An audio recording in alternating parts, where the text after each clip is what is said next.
It's Thursday night at 6:30 and it's not getting off to a good start. This is Crime Watch.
Hello and welcome to Crime Watch. I'm Jane Cameron with Sergeant Chris Nunez of the Buena Park Police Department.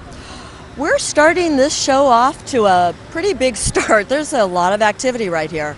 Yeah, unfortunately there was a traffic collision that occurred here a few minutes ago, and as you can see by the debris in the roadway and the damage to the cars, looks like it was a pretty significant crash.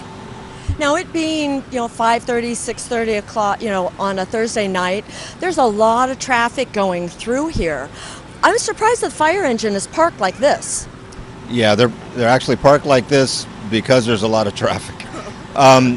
They're using the fire truck as a measure of safety. They're actually blocking the street intentionally in order to provide safety and security for all the first responders working on this accident. So that includes themselves, the firefighters, the police, the medics that arrive in the ambulance. So everyone involved, and including the patients that are still in the car. There's still somebody in the car that they're working on extricating. Now, in a situation like this, I know we've got one of the motor officers here that is taking a report. Is that his job while the firefighters are working on getting the person out of the car? Yeah, that's his job. He's investigating the accident itself, the collision itself. And a lot of times that part of that investigation is getting statements and information from the people involved. So if he can do that right away before they get transported to a hospital or have to leave for other reasons. A lot of times, people are rushing to pick up kids from daycare or school or that sort of thing. It makes the investigation that much simpler. Otherwise, he'd have to follow up at the hospital or, elsewhere. Now, there's so much activity here, and there are so many people that are around that are just watching.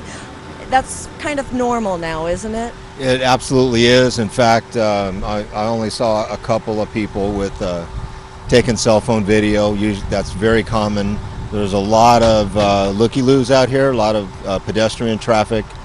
And when we first arrived, we all commented on the second collision that happened while everyone was working on this one, and that, it was a looky-loo caused, accident. So someone wasn't paying attention.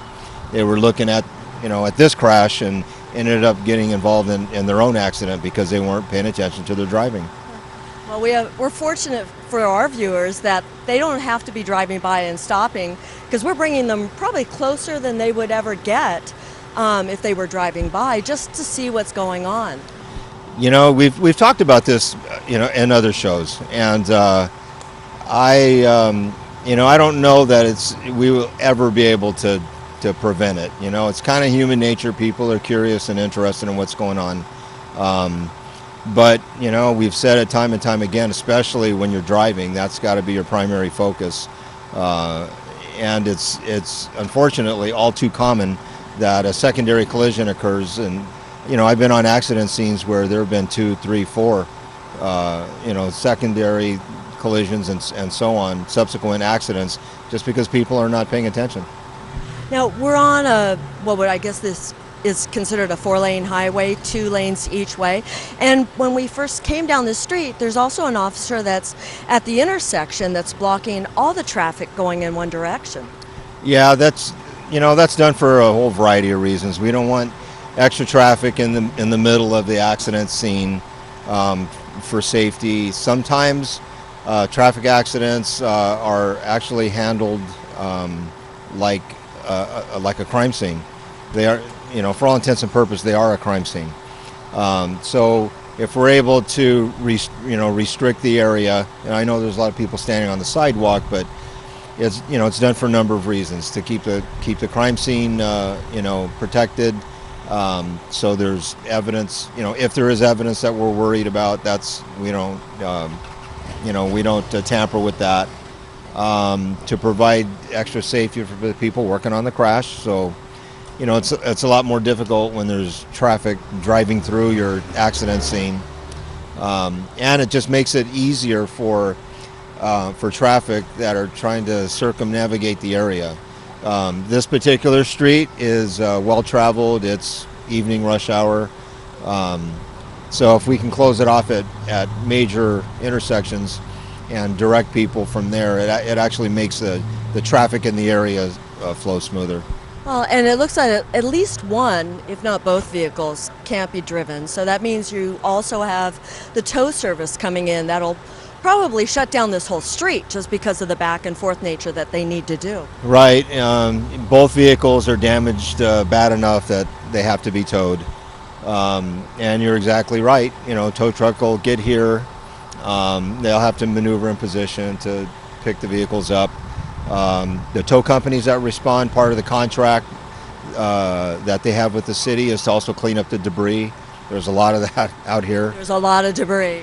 So, they'll be on scene here for a while, even after the fire department has left, and and the people involved in the accident, sometimes they get transported and they're not even here when the aftermath is being managed. So when the fire department leaves and the patient leaves and the ambulance leaves, at least an officer or two needs to stand by while the rest of the operation is going on. Yes, they will. And the officer you mentioned down the block, blocking traffic, he'll stay in place, and we'll open up the street at, kind of in segments as we can, as long as it's safe.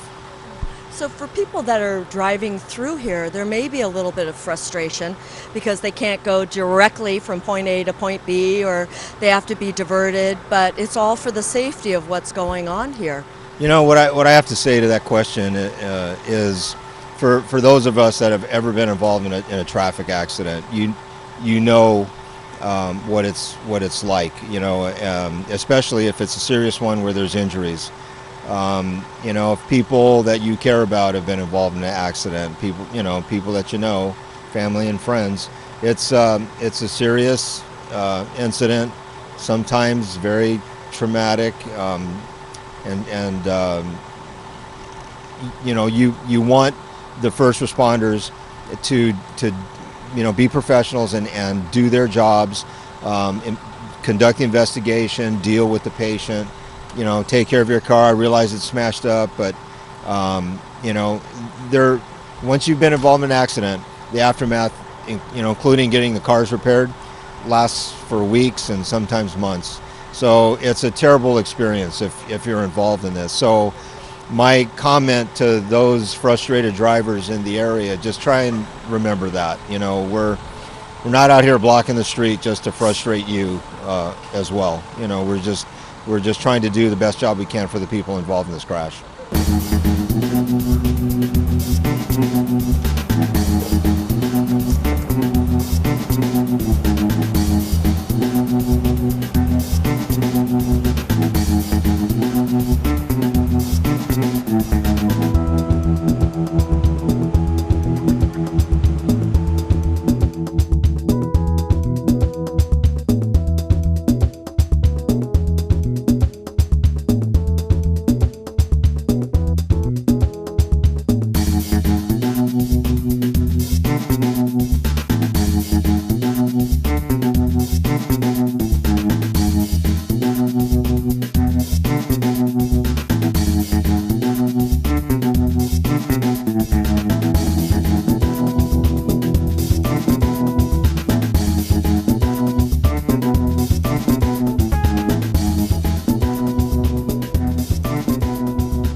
Sergeant Nunez, we just left a Knott's Berry farm where somebody was arrested for trespassing. How does that work when it's really a public type of place? Right. Obviously, Knott's Berry Farm wants guests to attend their park, and when people act out and they behave badly, that's when their security department will get involved, and sometimes things are easily resolved, with someone just being simply asked to leave. But I believe in tonight's case, the person in question that we were there dealing with had actually been in trouble, if you will, with Knott's Berry Farm security in the past. Well, when we arrived, you were already with Knott's Berry Farm security. What was the situation regarding the gentleman that ended up being in the back of the police car? I think we were dispatched to the front gate, or where he was up in the front gate area, and because of our delayed response, they took him into custody and escorted him back to security. That's where we met him. And he was arrested because of a prior incident where he misbehaved on the property. I'm not sure exactly what he did, but they gave him a 99-year trespass warning, which means he can't be on the property for about 99 years. So if he lives past that, he could come back. I guess so. And that's just to protect the families and everybody else that are there, and the people that want to come and enjoy themselves. Well, and it's good that the park is aware of those people to make sure that if they don't want somebody at the park, they're keeping an eye out for them. Yeah, excuse me, I think the whole intent of these warnings, these trespass warnings, is for an individual that is kind of fixated, on a park, and it doesn't just happen at Knott's, for sure. These kinds of things happen at a lot of places where there's someone that repeatedly comes back, and they're just not welcome because of their conduct. So the whole intent is to actually put them on notice that you're not welcome here. You've already demonstrated a pattern of poor conduct, and because it's a misdemeanor crime, and this all occurs before the police get there. The security department actually conducts a private person's arrest, and they took him into custody, and then call the police, and we take over from there. Is it similar to the right to deny service a business has against a customer? It's exactly the same thing, exactly the same premise. If somebody was, misbehaving or exhibiting, bad conduct in a restaurant or in a shopping mall, they have to at least be asked to leave first, and then refuse your request to leave the premise. So this has already happened. Not only did it happen today, but obviously it happened in the past regarding this same man. That's why they knew who he was, and had some prior knowledge and history about how he behaved in the past. So he refused to leave. So he had a chance to leave at any time, and refused to leave, and as a result, he ended up getting arrested. So he's here at Buena Park PD. Will he stay in the jail overnight, or will he be released? It just depends. I mean, the misdemeanor he's talking about, he could be cited out and released on his own to appear in court at a later date. It just depends if he's got outstanding warrants, something like that. He could be housed here overnight and sent to court probably Monday. And hopefully he won't go back to the park anymore. Well, that's the hope, And in some cases, why people are motivated to do the things they do just don't make sense. He already knew he wasn't welcome on the premises, and had actually signed, that he had been advised in the past. So, and again tonight he had a chance to leave and just refused.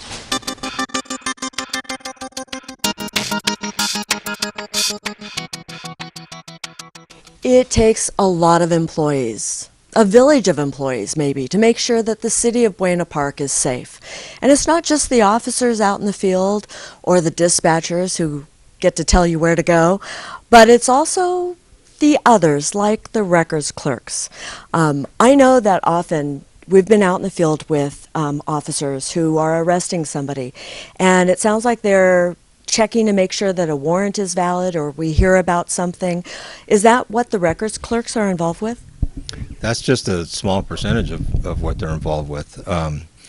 This is the records department, records unit, and just like the officers in the field, records has personnel staffed 24 hours a day, just like the cops. And that's because there are things that they're doing to support the officers in the field? Right. So it's definitely teamwork. The officers' efforts in the field are supported by a number of units, like you've already mentioned: dispatch, records, our jail personnel, and so on. So whenever officers take action in the field, that's all documented through reports. The report processing piece of the workflow is handled by the records unit. Brittany, you're one of two right now. What time do you actually get off tonight? Tonight or tomorrow morning, I will get up at 2 a.m. Ouch. So when the officers are out in the field and they, for instance, want to check on a warrant, do you have the radio here that you can hear that request going on? We do have radios overhead. We can either choose to listen to that, or we get notification from dispatch by them contacting us and then giving us the information through the phone, and then we project that onto our computer and find out. So you have the computers here. Is it all computer work? Especially if you're working with maybe another police department somewhere else. Are they as technologically advanced as you are here? They are. We do have a computer not here at our desk, but elsewhere within the Records Bureau, and we communicate through that, it's called a teletype system, and then we communicate with all other agencies throughout worldwide. So if they need something important to contact us, or even so the whole United States Police Departments, they can do that through there. So besides the warrants and so forth, what else do you do? Because I know there's a lot more to keep you busy and not falling asleep till 2 a.m. Yes, there is. We process all the reports that come through from each officer. So every report that an officer generates, we would go in and we would make sure that everything is true and correct. And then we also sometimes send it over to the DA, so that way that the people that they do arrest do get prosecuted in a timely manner.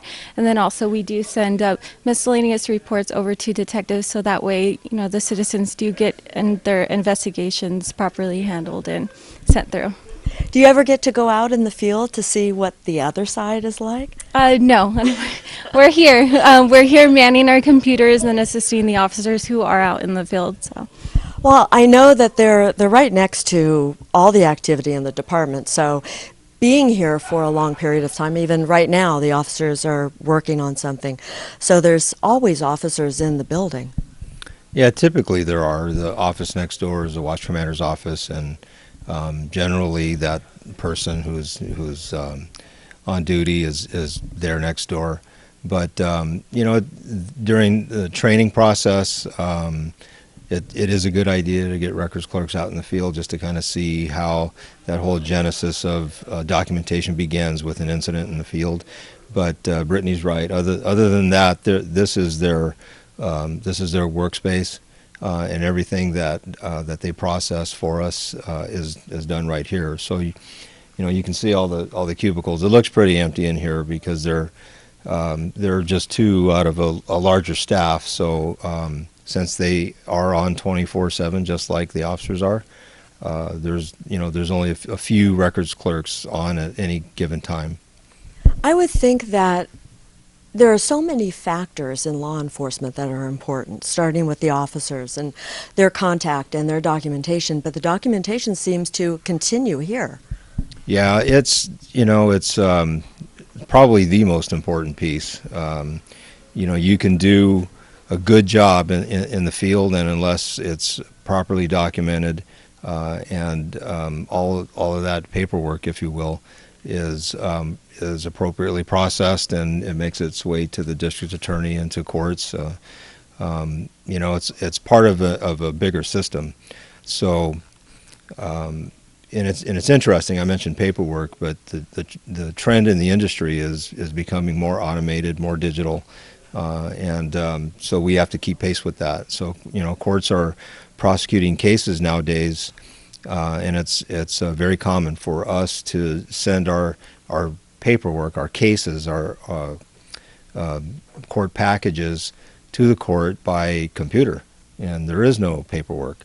So eventually it'll be like that, probably 100%. But so right now we're kind of in between, and most agencies in law enforcement are kind of in between in terms of transitioning from a paper-oriented environment to a more digital environment. Nonetheless, though, it seems like just as there needs to be a certain amount of officers in the field, there needs to be the component here as well that if you get behind in the paper or the electronic version, it's very difficult to get caught up. You have to stay consistent with it. That's all part of appropriate staffing levels. More officers in the field generating, more workflow. The more incidents that are happening out there, is as the workflow progresses downstream, there's more work for records clerks to process. So, it really doesn't matter what industry you're in. Really, the same holds true as workflow progresses downstream. Whether you make a product or you sell something. In this case, we are a law enforcement agency, and we respond to calls for service in the field, prosecute criminals, and so on. So all of those incidents are documented, and this is the unit that handles the processing piece of all that documentation. We've talked to him in previous shows, but you have even the IT support to make sure that the computers stay up. I'm amazed at how many different types of jobs there are in the police department that allow the officers to go out in the street and do their job. Yeah, it's pretty diverse. For a records clerk, there are many different systems that they have to become accustomed to. And as Brittany mentioned, a lot of them are connected to a larger piece of county-wide, statewide, national-wide law enforcement. So they have to be up to speed, just like the cops in the field.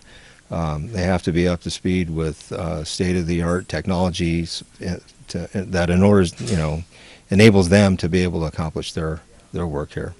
And be able to arrest the criminals and the people that have to go to jail. Absolutely. Another piece about their responsibility we didn't mention is they have a collateral responsibility. If an officer arrests a female defendant in the field, records clerks are also cross-trained to perform searching duties and so on in our jail facility. So it's not all their work is not done here in their cubicles. So sometimes they have to actually go into the jail and meet with the officer and learn who they have to search and how to do it. So there's some training there. They actually have to exercise some hands-on training and experience. There's a method that they're instructed to, and so, sometimes they come across evidence or contraband that people bring into the jail. Sometimes people behave badly, and the records clerks are, there's always an officer standing by for security, but when they're actually performing that work, it's the records clerk and the defendant. So it's interesting that at first, when you're talking about this, I think, well, why don't you bring in a female officer? But sometimes you don't have a female officer on duty. Right. We do have a number of female officers, but again, we're a 24/7 facility, and sometimes that's the case. Or the female officer is busy out in the field. Right. And you kind of look at the workflow from a larger perspective. If we happen to have a female officer in the field, their primary responsibility is in the field. Mm-hmm. So, we really don't want to be bringing an officer in from the field to be conducting, this work when records clerks are competent and do a great job. All about multitasking, right? Right. If you have any questions about tonight's show, you can call the Buena Park Police Department at 562-3901. With Sergeant Chris Nunez, I'm Jane Cameron. Thanks for watching.